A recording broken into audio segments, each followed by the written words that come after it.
vandag 25 April 2026, lesing 1 van die Groot Johannes Evangelie boek 4.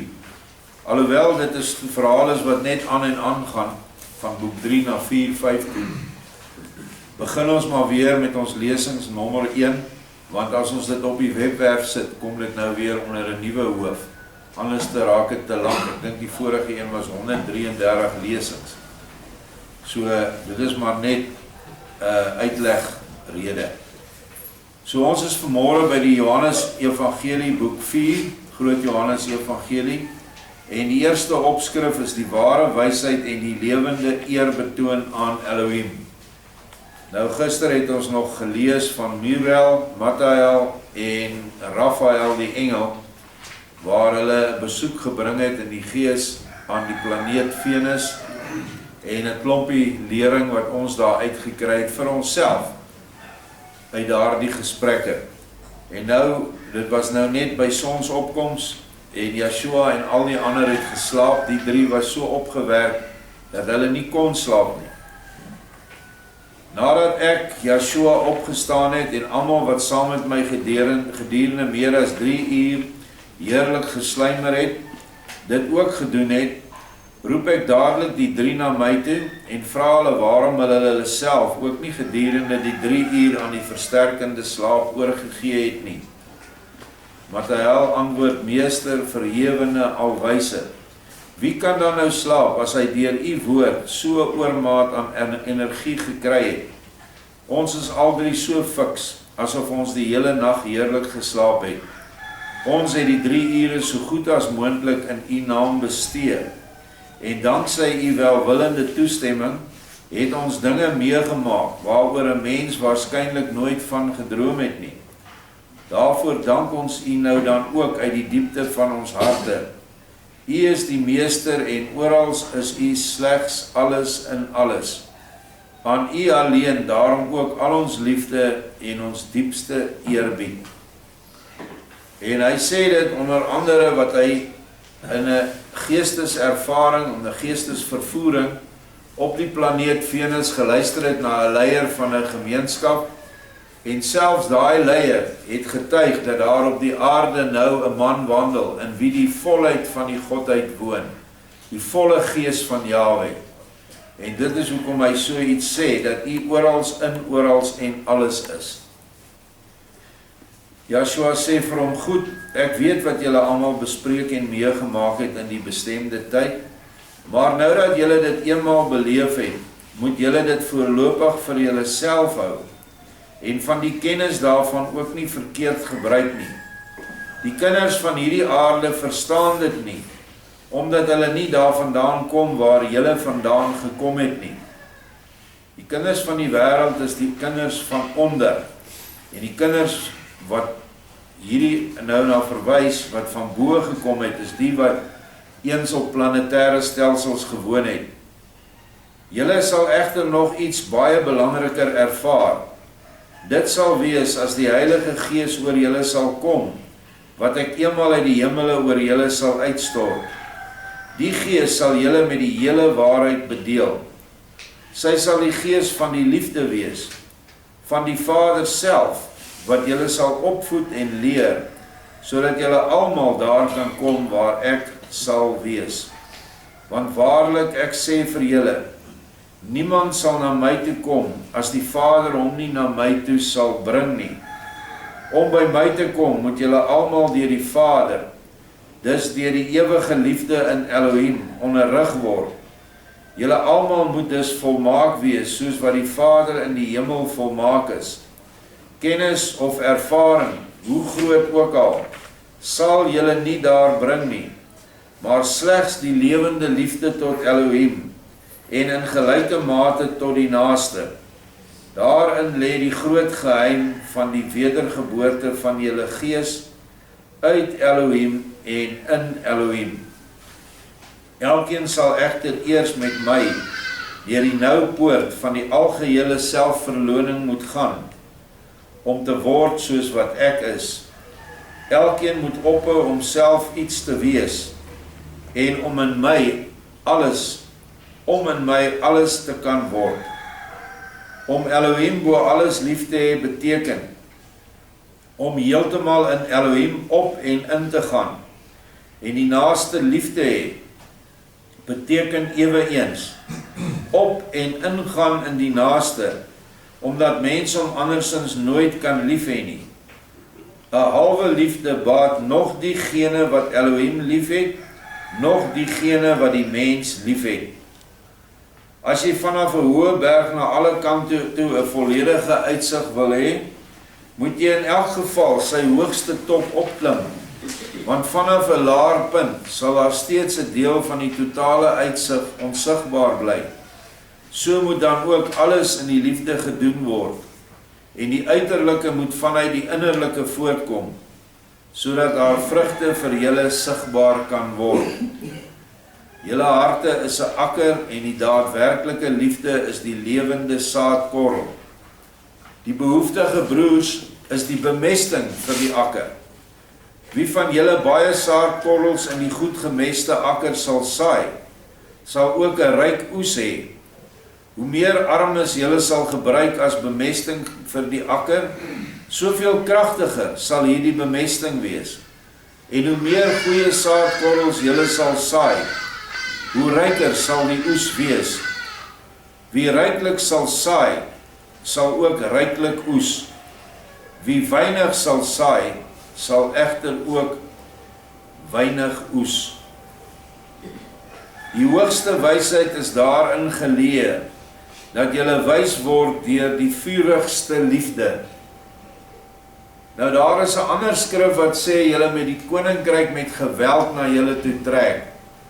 Wat beteken dat wanneer jy in 'n posisie is waar jy 'n arme of 'n behoeftige kan help, moet jy dit met geweld na jou toe trek, daai geleentheid. Jy moet nie jou kop wegdraai nie of ek gaan nou hierdie kant van die straat want daar sien ek nou 'n ou wat weer vir my iets gaan vra. Daai tipe van houding gaan nie werk nie. Die saad wat ons saai is dit wat ons doen uit liefdesdade. Dit kan die woord wees wat ons bring, dit kan behoeftige middele wees wat materieel is, soos brood, klere, behuising ensovoorts. Maar hoe meer ons bemesting op ons akker bring, hoe groter oes gaan ons afhaal. Dis tog logies, dit werk so. Want Vader praat hier van organiese bemesting. Jy kan nooit te veel organiese bemesting gee nie. Met hierdie goed wat ons nou vandag, hulle noem dit kunsmis, kan jy maklik 'n plant brand. Maar nie met organiese kompos nie.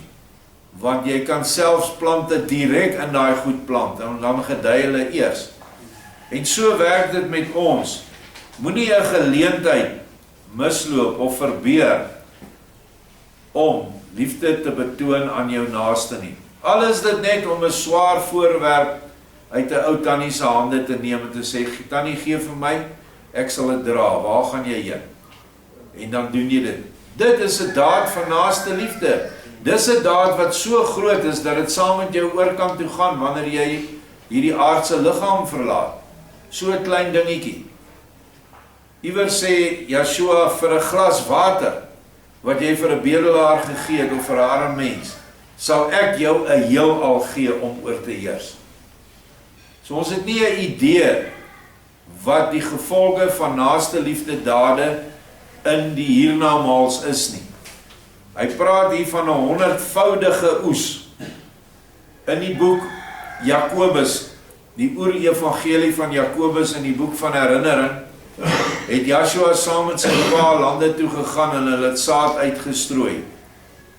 Joshua het 1 korrel saad uitgestrooi. En hy het 100 sakke geoes van daardie saad.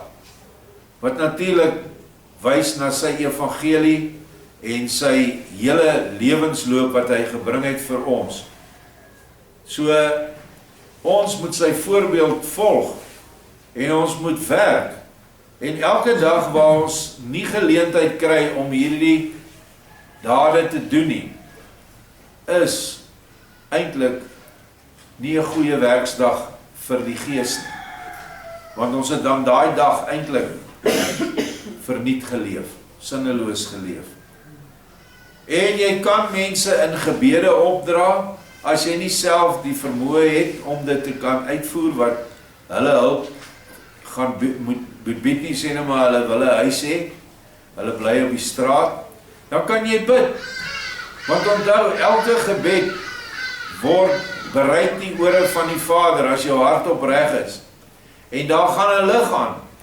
En daar word nou gefokus deur die hemelse engele op daai persoon. Want jy het dit gevra. En wat jy vra, kan die engele nou, as dit oor die liefde gaan, dadelik begin optree.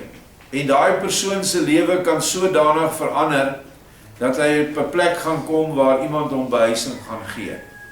Ja, jy sal nooit weet dat dit jy is nie, maar miskien het daar ander mense ook gebid en die lig het nog helderder geword. So ons moenie ophou bid nie en ons moenie ophou doen nie. Dit is basies die opdrag wat Joshua nou hier deurgee. En nou praat hy met hulle, omdat hulle nou hierdie heerlike, wonderlike toer gevat het deur die heelal na daai planeet toe. En nou kom hy eintlik en hy sê vir hulle wat eintlik belangrik is. Dit is belangrik. Dit is die wysheid, nie om almal te vertel jy was op Venus en so lyk dit en so lyk dit nie. Nee, die hoogste wysheid is daarin geleë, dat jy wys word deur die vurigste liefde. Daar moet 'n brandende hart vir jou naaste wees, nie net 'n smeulende koeltjie nie. Al die kennis het geen sin sonder die liefde nie. Doen daarom nie soveel moeite om baie kennis te vergaar nie, maar om baie liefde te gee. Dan sal die liefde julle gee wat geen kennis julle ooit kan gee nie. Dit is goed dat julle die 3 uur so ywerig bestee het aan die veelsidige verryking van julle kennis en ervaring. Maar julle siele sou as sodanig weinig daaraan hê. Maar as julle in die vervolg net so ywerig julle tyd sal offer aan die liefde vir julle naaste, sal eendag al van groot nut wees vir julle siele. Wat baat dit julle by my, as julle haas buite julle self sou raak van verbasing oor my mag, grootsheid en ondeurgrondelike glansrykheid of heerlikheid, terwyl daar arm broers en susters sou krepeer van honger, dors en koue. Hoe rampsalig en sonder enige nut sou 'n luidkeelse gejubel en lofgesang ter ere en tot roem van Elohim wees, as die ellende van die arm broer daardeur oorstem sou word. Wat baat alle kosbare en skitterende offers in die tempel, as 'n arme broer van honger omkom? En ons kan dit nou, want alles wat ons lees hier het 'n profetiese waarde, en ons kan lees, wat baat alle kosbare en skitterende offers in die kerk, as 'n arme broer van honger omkom? Gaan kyk maar in die weste van Pretoria, as jy armsaligheid wil sien, en mense wat regtig krepeer, en ek dink op elke blok, is daar minstens een kerk, en party blokke 'n paar. Hulle is veronderstel, of hulle beweer, dat hulle God se grondpersoneel is. As dit so is, dan behoort daar mos by elke kerk 'n sopkombuis te wees, of 'n plek waar mense kan gehelp word. Daar is hier en daar, ek gaan nie sê daar is glad nie, ons werk partykeer saam met van die instansies, maar die honger en die ontbering is verskriklik erg.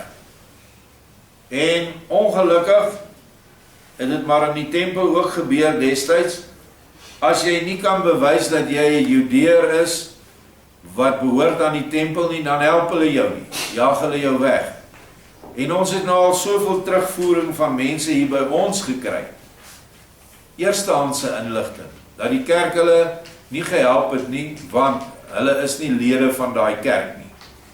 Dan sê hulle vir hulle, nee, ons gaan nie vir julle kos gee nie, of ons gaan nie vir julle help met behuising nie. Dis ongelukkig soos dit is. En daarom sit dit 'n groter plig op ons, om nie so te wees nie. En as 'n volksgenoot by ons hek inkom en ons kan hom help, dan help ons hom. As 'n volksgenoot op Vrydag kom hier mense, honderde gesinne, om kos te kon kry, hulle bly nie hier by ons nie, dan help ons hulle. En ons het al soveel wonderwerke ervaar daar, Karen het al baie getuig, en Ella en die wat daar werk, dat die kos net nie minder raak nie. Dat daar so min kratte is, ons sou nie eers 'n kwart kon bedien nie. Dan as die laaste persoon weggaan, dan sal nog kos oor. So, as ons bereid is om daai vurige liefde vir ons naaste te laat brand, dan is hy altyd by om te sorg dat dit uitgevoer kan word. En hy doen dit nie met vreeslike engele en ligte wat uit die hemele kom en oral almal laat sien wat gebeur nie. Nee, die een wat geloof in sy hart het, sal dit dadelik sien. Maar die ander sal dit nooit sien nie, en hulle sal ook vir jou sê, terwyl hy van sy eie kos eet, sal hy vir sê, man, jy's mal. Jy's mal. Dit is nie so nie. Soos toe ek eendag, jare terug, met 'n bakkie vol brood daar in Danville stop, en 'n ou kom daar aangestap, en hy gryp toe ook 'n brood. Hy sê, wie het hierdie brood gegee? Ek sê, die hemelse Vader het dit vir julle gegee. Hy steek sy hand so op, sê, dankie God. Maar sommer met so 'n barshouding loop hy daar weg. Geen ware in die hart dankbaarheid vir hierdie bietjie brood nie. Ja, ek weet, 'n brood is niks, was seker, wat is 'n brood gewees vir daai tyd? 5 of 7 rand. Maar dit is hoe mense is. Ongelukkig. Maar dan moet jy nog steeds aangaan. Jy moenie nou dat die ou jou afsit nie. Want dan is jy besig met naaste liefde terwille van dankbaarheid. Want jy wil hê mense moet vir jou dankie sê. En dit mag nie wees nie. Die liefde wat brand vir ons naaste moet die enigste aansporing wees. Ons het gister of eergister gepraat dat die aansporing van beloning mag nooit daar wees nie. Daarom moet julle weetgierigheid voor alles gerig wees op die ellende van julle arm broers en susters. Bring hulp en troos vir hulle. Dan sal julle in een broer wat jy gehelp het, meer vind as wanneer julle al die sterre sou deurgereis het en my met engele tonge geprys het. Waarlik, ek sê vir julle, alle engele, alle hemele en alle wêrelde met al hulle wysheid, kon julle in ewigheid nie gee wat julle kan bereik as jy 'n broer wat in nood verkeer met al jou krag en al jou middele gehelp het nie. Niks is hoër en staan nader aan my as slegs maar die ware daadwerklike liefde nie. En 'n noodlydende broer is ook iemand wat mislei is deur 'n valse evangelie en hy kan nog in 'n kerk sit. Maar dan moet ons as mense baie daarop let dat ons nie vir hierdie mense kennis gee omdat ons dalk wil spog dat ons soveel kennis het nie. Meeste mense wat ons bearbei wat nog in kerke is, mag slegs die naaste liefde gebooie gegee word. Ons kan dit op hoeveel plekke omskryf kry in die nuwe Openbaring, maar dit moet ons aan hulle gee. Hierdie kennis van wêrelde buite ons wêreld, kennis van die universum, kennis van die siel se ontstaan en al die siele wat binne in die ryke is, daai kennis is heeltemal nie geskik vir 'n mens wat nog in die kerk sit nie. Hy erken dan ten minste vir Jesus. En daarom moet jy hom die woorde bybring wat Joshua gesê het en wat nie in die Bybel staan of wat dan net dit wat in die Bybel staan duideliker omskryf. Dit is ons opdrag. Pas op dat ons nie die mense verdryf. En dit het al met my gebeur, veral in die verlede as ek nie na die stemmetjie in my luister nie. Dat ons die mense met te groot kennis verdryf. Dit is so goed as om vir 'n kind in graad 1 wiskunde, differentiale en integrale te leer. Dit wat jy eers eintlik na skool leer. Die arme kind gaan nie 'n idee hê wat jy van praat nie. En dit moet ons nie doen nie. Ons moet altyd eerstens sit en luister. Ons moet baie beter luister as wat ons praat. Vir die eenvoudige rede, jy het 2 ore en jy het 1 mond. So luister 2 maal so lank as wat jy praat. Dan kom jy agter wat is die vlak van die persoon hier voor jou waaroor jy of waarvoor jy die evangelie wil bring, die nuwe openbaring. Want dit is ons opdrag, ons moet dit uitdra. En dan kom jy agter, maar hoor jy, hierdie ou is nog 'n suigeling. Of hierdie persoon is daarom al volwasse, hulle het al daarom sekere ervarings van die geesteswerke of wat ook al. En dan pas jy jou lering wat jy vir daai persoon gaan gee, of die gesprek wat jy met hom het, pas jy dan daar volgens aan.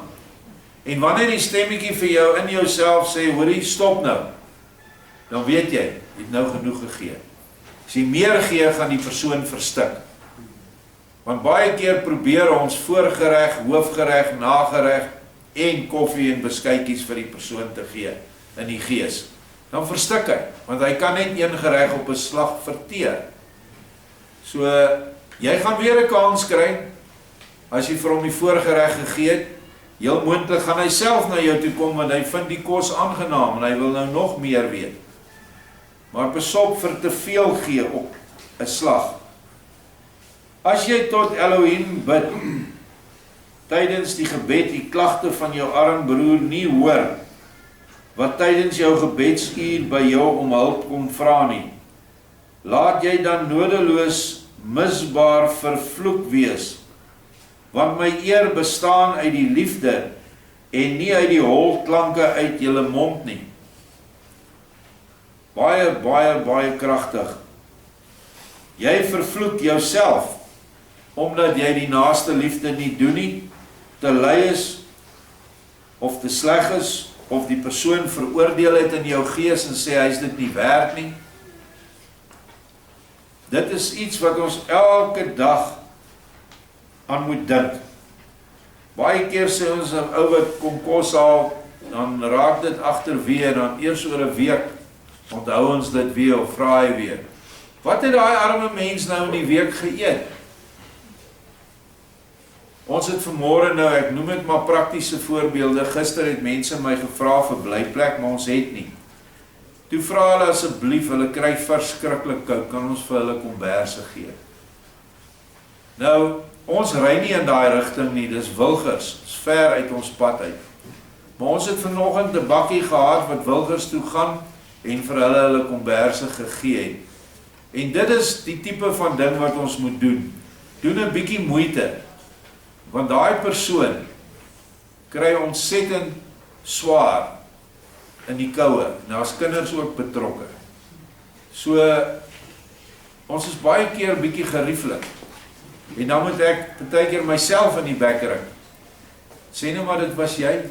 Sê nou maar dit was jou kleinkinders, wat nou vandag geen kombers het nie, en dit is nou baie koud, die winter is al op ons deur. So, dit is maar net klein dingetjies wat in die praktyk elke dag gebeur. Julle moet nie wees soos wat Jesaja gespreek het nie. Sien, die volk eer my met die lippe, maar hulle harte is ver van my. As julle tot my bid, moet julle dit in gees en die hele waarheid doen.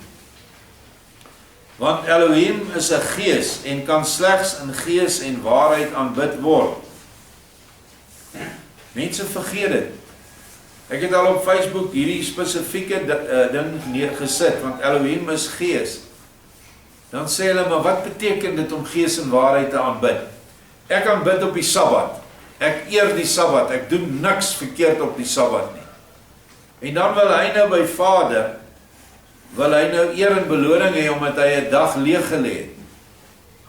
Terwyl die Sabbat juis vir werk gemaak is, vir hierdie werk wat hy nou van gepraat het, saai in die akker, Bemest dit met naaste liefde werke. Ek het dit al baie gesê en ek gaan dit weer herhaal. Wie het nou die waaragtige Sabbat gevier? Die een wat, en ek het so 'n vriend gehad, hulle het Vrydag aand in die bed geklim en hulle het Saterdag aand uitgeklim, die hele gesin, want dan sondig hulle nie. So hulle moet rus. Maar selfs die ou wat die hele dag by sy huis bly en self die Bybel lees, want dit is 'n tyd wat 'n mens dan daarmee jou besig hou. Of die ou wat 'n werktuigkundige is, het Saterdagoggend opgestaan, hy het na 'n onderdele plek gery, hy het vir 'n ou tannie se kar alles gekry wat nodig is vir haar diens, hy het teruggekom, die kar gevat, olie geruil, al die dinge wat daarmee saamgaan, vir die tannie gesê, hier is jou kar, ek wil niks hiervoor hê nie, ek het dit gedoen as 'n diens. Watter een het nou die werklike, waaragtige Sabbat gehou? Natuurlik die tweede een.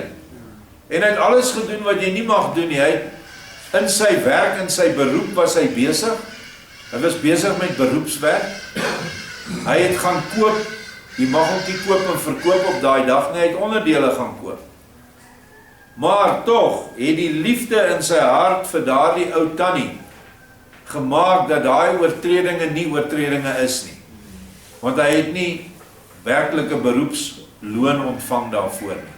Hy het dit gedoen omdat hy hierdie vrou lief het en graag vir haar wou help, want sy weet nie hoe nie. So ons moet asseblief nie wees soos ons was nie. Ons was verskriklik, het ons debatteer tot in die donker ure in 'n dag, oor kan ons vandag die lig aansit op die Sabbat? Kan ons die elektriese stoof aansit? Of mag ons nou net nie 'n vuur aansteek nie? 'n Elektriese plaat is ons nou nie 'n vuur nie. So het ons beredeneer, toe ons nog geharde Israeliete was. Nou my buurman, of die ou wat voorgang gegaan het hier by ons, hy het nie krag gehad nie.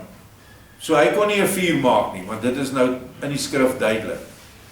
Maar ons kon die elektriese ketel aansit of die plaat, want ons steek ons nou nie 'n vuur aan nie.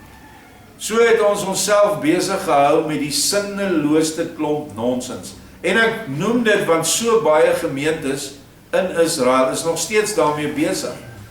Ek bedoel 'n Jood, 'n ware regte Jood, daai goed met die lang sideys en die caps op die kop. Hy sal nie 'n knoppie in 'n huisbak druk, hy sal daar staan tot 'n ander ou kom en die knoppie druk. Nou ja, as jy nou werklik wil gaan kyk of daar 'n vuur is, ons krag kom hoofsaaklik van daar van die Wes, die Hoëveld af. Daar is 'n moviese vuur wat in daai ketels brand om krag op te wek. So die ding maak nie sin nie. Maar as jy in die geestelike kyk na die wet, dan staan dit daar dat jy nie op 'n Sabbat met twis en 'n vuur van onrus mag aansteek nie. En as jy dit op die Sabbat reg gekry het, moet jy dan nooit weer doen en op 'n ander dag van die week ook nie. Maar nou ja, daai insig het ons nie gehad nie. Eers met die nuwe Openbaring het dit ons bygekom en het ons daar uit begin leer. Die werklike, vers 15, tot my alleen welgevallige geestelike gebed bestaan daarom nie uit die beweeg van die tong, die mond en die lippe nie, maar alleen in die voortdurende uitoefening van die liefde. Wat baat dit jou as jy die graf van 'n profeet met talle ponde goud versier het, maar daarby die stem van jou lydende broer nie gehoor het nie? Dink jy dat dit my sal geval? Dwaas, jy sal deur my met vertorende blik aangekyk word, omdat jy ter wille van 'n dooie die stem van 'n lewende nie gehoor het nie. So duidelik wat Vader ons hier waarsku. In die ou tyd van die tempel het hulle die gewoonte gehad om die grafte van groot manne soort van so te versier, het eintlik amper klein tempeltjies te maak. In ons dag vandag doen ons dit nie so duidelik nie, maar as jy gaan luister veral in die ou susterskerke, hoe die mense die verering van die ou kerkvaders heeltyd vir jou laat weet dat hierdie kerkvader het dit so groot gesê en dat en Calvin dit en Luther dit en al die ander wie se name ek nie eens ken nie. Maar in die eie omgewing van hierdie gemeente krepeer die mense. Ek praat van volksgenote en het hulle nie kos om te eet nie en bly hulle onder plastiek seile. En kindertjies moet kaalvoet met geskeurde klere skool toe gaan. En baie van ons kindertjies is die enigste ete wat hulle kry, is die skool se sopkombuis. En dan kry hulle nie weer kos. Ons sien dit hier om ons waar ons vir mense help. Hulle het nie water nie, so die water moet aangedra word. Hulle het nie krag nie, so hulle moet buite op 'n vuurtjie moet hulle die kos maak. Nou dink daaraan, jy staan op vir oggend, die kinders moet gereed gemaak word vir skool. Daar was ook nie behoorlike water om 'n wasmasjien is buite die kwessie, niemand dink jy is daaraan nie, daar's nie 'n stoof nie. Nou moet jy op 'n rooster of in 'n pot moet jy nou pap gaar maak of brood rooster of wat, of hulle net iets saam te gee vir die skool. En dit is werklik noodlydende volksgenote, broers en susters wat ons nou moet uitreik en help. En ongelukkig is daar nie 'n groot beweging in ons volk om hierdie dinge te doen nie. En ons sal dit moet self doen. In die depressie van die 30er jare of veral na 1910, toe die volk verarmd uit die boereoorlog uitgekom het, het daar 'n organisasie ontstaan met die naam van Reddingsdaad, wat die regering gedryf het, en die regering het dit gefinansier, en so het hulle baie arm mense kon help. Nou sal hierdie vyandige regering niks doen om die lot van blankes te verlig nie. En ons sal die reddingsdaad poging self moet doen. Maar die volk se harte is nog te hard, dit gaan nog te goed.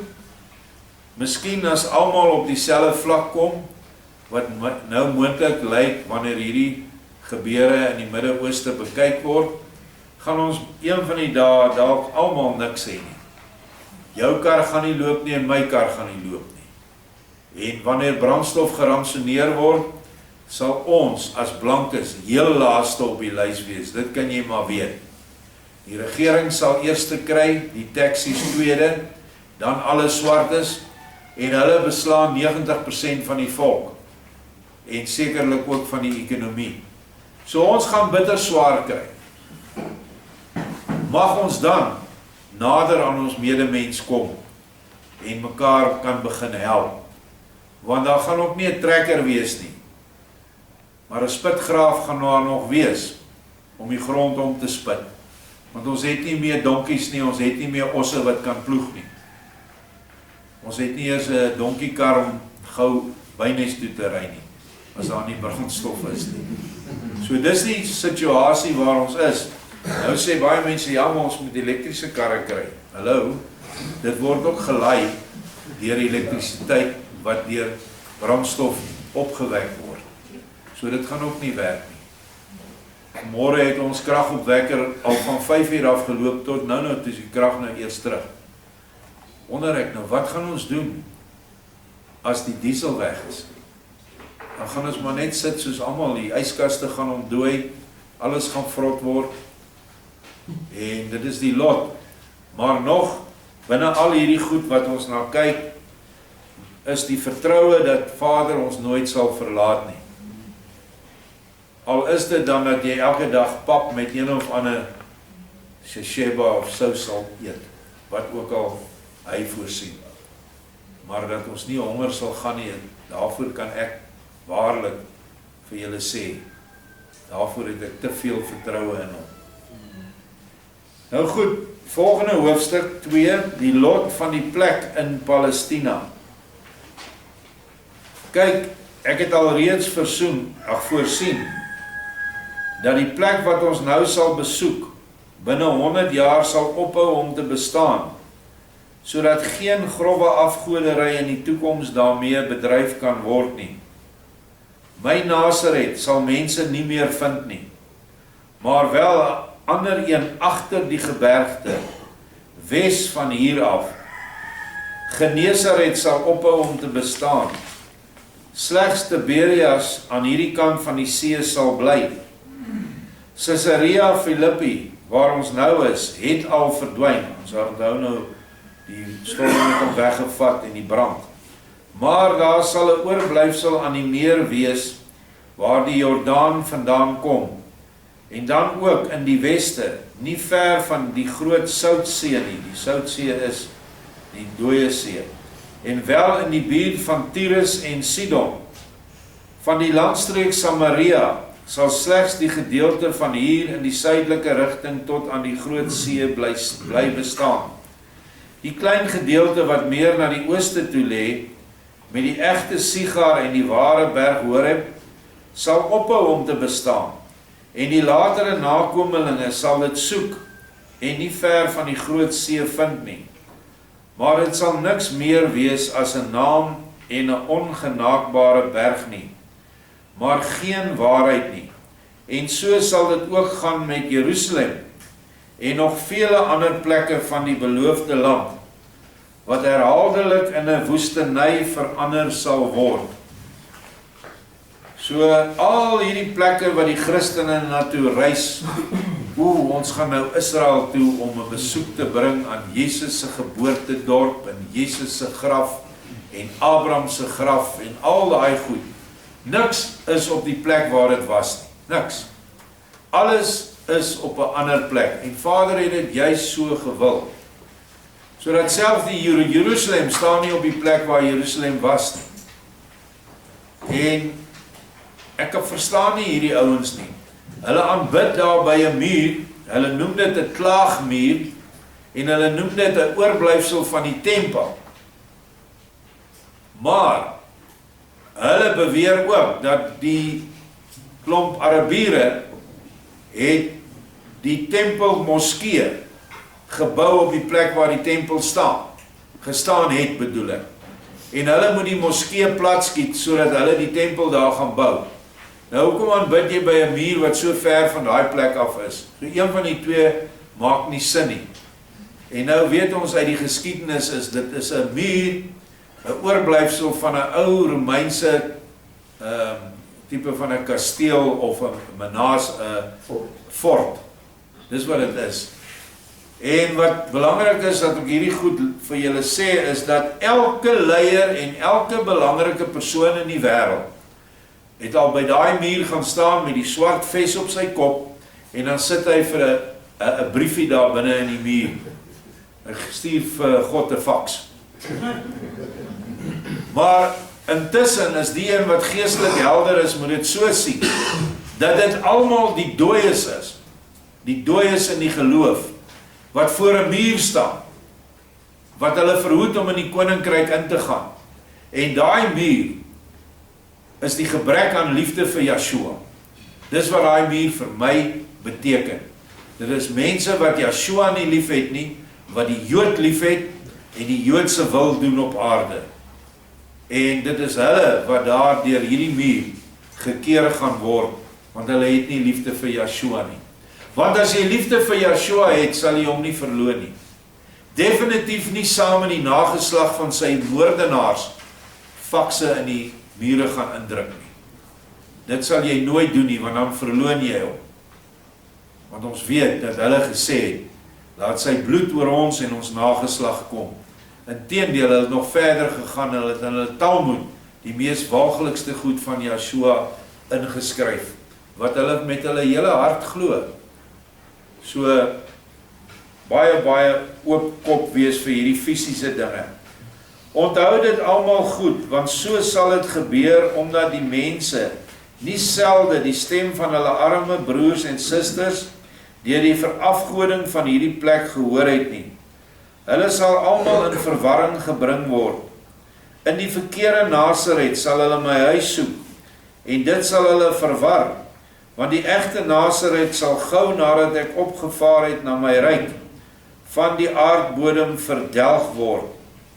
Wie na die verganklike soek, sal ook die verganklike vind en daaraan sterwe. Wie egter die ware nasedigheid in die hart sal soek, sal dit in elke arm broer vind en 'n ware Bethlehem in elke arm suster. Nou, ons moet die betekenis van woorde ken om te hoor wat sê Yeshua werklik hier.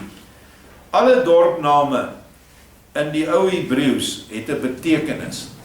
Wat is Bethlehem se betekenis? Dis Beth Lechem. Beth is 'n huis, Lechem is 'n brood. So Yeshua, die brood van die lewe, die ware brood, is gebore in die dorpie, die huis van die brood. So hy het daai profesie kom vervul. Ek dink dis in Sagaria, waar staan Bethlehem Efrata of in Micha. Dat hy in Bethlehem gebore moes word, want omdat hy die ware brood is, het hy hierdie plek verhef na die geestelike toe. Nasaret, en ek het dit nou die dag gehoor by iemand in ons volk wat dit uitgedra het, beteken spruit. En in die Ou Testament, in Jesaja en nog ander plekke, staan daar, en ek sal my knegt stuur die spruit, en hy sal die volk uit die dood uit opwek. Yeshua is die spruit, en dit is ook dan heeltemal logies, dat die spruit in 'n dorpie sou gaan bly het, met die naam spruit, sodat sy evangelie sou uitspruit uit Nasaret uit. Ons praat hier van 'n spruit wat uit 'n tak uitkom, nie 'n stroompie nie. Alhoewel, die spruitstroompie is ook in die gelykenis waar. En so het hierdie dinge in vervulling gegaan. En al die plekke wat mense nou opvaar en toer om nou hierdie goedjies te gaan besigtig, en die Jood maak weer baie geld uit hulle, en die pastoor saam met die Jood, want hy verheerlik die Jood, is alles 'n sinnelose gejaag na wind. Want, plaas jy jou arme broer gaan soek het hier in die land, en agtergebly het vir daai week of 2, en hulle gehelp het, dan het jy baie nader aan die hemele gekom, of aan die ligryke. So, hierdie dinge moet ons weet. Yeshua sê, dat as hulle al die spykers, wat gebring is, en sê dat dit die spykers was, wat deur sy hande en voete geslaan is, wat natuurlik in die Roomse kerk, in daai donker eeue, het hulle al groot waarde geheg aan hierdie objekte. Hy sê, sal dit treintrokke volmaak. So baie spykers het hulle al gebring, en sê dit is deur sy hande en voete geslaan. En so vereer hulle allerhande dinge, en is hulle besig met plekke en dinge, wat niks dit bydra tot die saligheid nie. Die saligheid vind ons slegs deur die saad in die hart te plant, en te bemes met omgang met jou naaste te hê, en sy nood te verlig. Wie na die verganklike soek, vers 5, nee, daar sal tye kom waar die mense van ver af hierheen sal reis en hierdie plek sal soek. Die naam sal wel bly bestaan, maar die plek nie. Ja, die volke van Europa sal oorlog voer oor die besit van hierdie plek. Dink nou aan die oorlog wat nou besig is. En sal dink en glo dat hulle my daarmee 'n goeie diens sal bewys.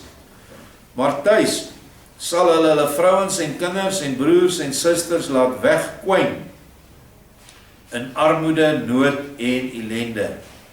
Dink maar ook aan die kruistogte, waar hulle deur die Romeinse kerk opgeroep was, die kruisvaarders, wat eintlik maar net rose kruisers was, en met verskriklike moord en doodslag Jerusalem verower het. Asof dit nou Vader se opdrag was, Yeshua se opdrag. As hulle dan egter na my kant toe sal kom, om die vermeende loon vir hulle moeite en opoffering te ontvang, sal ek hulle laat sien hoe ontsettend dwaas hulle gehandel het, en watter ellende hulle met hulle onsinnige dade, wat ek hulle nooit opgedra het nie, onder die mense aangerig het. Allereers wel onder hulle wat direk aan hulle sorg toevertrou was, soos die arme, swak vroue, kinders en ander hulpbehoewenes van hulle huishouding. En hulle sal te kenne gegee word, dat hulle eerder deur my nadelig geraak sal word, as die aangerigte kwaad nie heeltemal in die reine gebring sal word nie. Dit sal egter baie moeilik vir hulle wees, omdat hulle daarvoor slegs gebrekkige middele sal hê, in die skamele skemerlig van die geesteryk bo en onder die aarde. Ek, Yeshua, sê vir julle, terwille van die groot dwaasheid van die mense, sal hierdie plek toevertrou word aan 'n heidense volk, en ek sal deur die heidene die navolgelinge van my leer, in die ooste en die weste, in die suide en in die noordelike streke laat straf. Mooi woord, namaakvolgelinge. Streef daarom, dat dwaasheid en blinde bygeloof julle nie gryp, te midde van my leer van die lewe en die ware kennis van Elohim, op die enigste weg van die daadwerklike liefde nie. Hierdie liefde sal elkeen die ware lig, en die ware en onbegrensde insig gee, in alles wat hom in die natuurlike en geestelike wêreld voordien. Dit is en bly vir ewig slegs die ware en effektiefste weg na my en my ewige ryk. Ek is die ewige liefde, is alleen die lig, die weg, die deur en die ewige lewe. Wie ergens anders my ryk van die lig wil binnendring, is soos 'n dief en 'n rower, en sal reeds hier, maar ook nog meer daar aan die ander kant, in die buitenste duisternis uitgestoot word. Nou weet julle wat julle moet doen, wat in my oë reg is. Handel daarvolgens, dan volg julle die ware weg. Laat ons nou na die 9 verdrinkte mense toe gaan. Markus, laat wyn bring, want dit sal ons nodig hê. Yeshua het hier 'n baie kort opsomming basies gegee wat nou vandag in werklikheid plaasvind in daai gebied. Onthou, meeste van hierdie gebiede soos Galilea is juis in die streke wat hierdie kantige Israeliese regering, wat sê dat hulle die nakomelinge is van Juda, is wat hulle nou wil inpalm. Meeste van die plekke waar die Palestynë bly en die Libanese was dele gewees waar Yeshua geloop en met sy manne en die evangelie verkondig het. En baie van hulle hou nog vas aan die Christelike leer. Wel baie verdraaid en baie afgewaar, maar hulle glo dan ten minste aan 'n Messias en dat hy gekruisig is deur die Jode. Maar die Jode self, wat hy hier noem, hierdie namaakvolgelinge van my leer in die ooste en die weste. Nou die namaakvolgelinge van sy leer is, dink ek, verwys hy hier na die mense wat sê dat hulle die Ou Testament aanhang.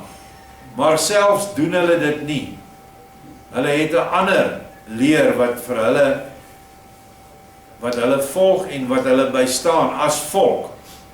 En in Amerika veral is die hele basiese regeringsafdeling, die Kongres en die Senaat, is almal deur hierdie namaakvolgelinge gekoop en almal volg ook daai leer. En basies in kort is, julle moet lief wees vir Israel, dan sal julle gered wees. En Israel moet ondersteun word. Ek praat nou van die moderne Israel. Ons weet wie die ware Israel is.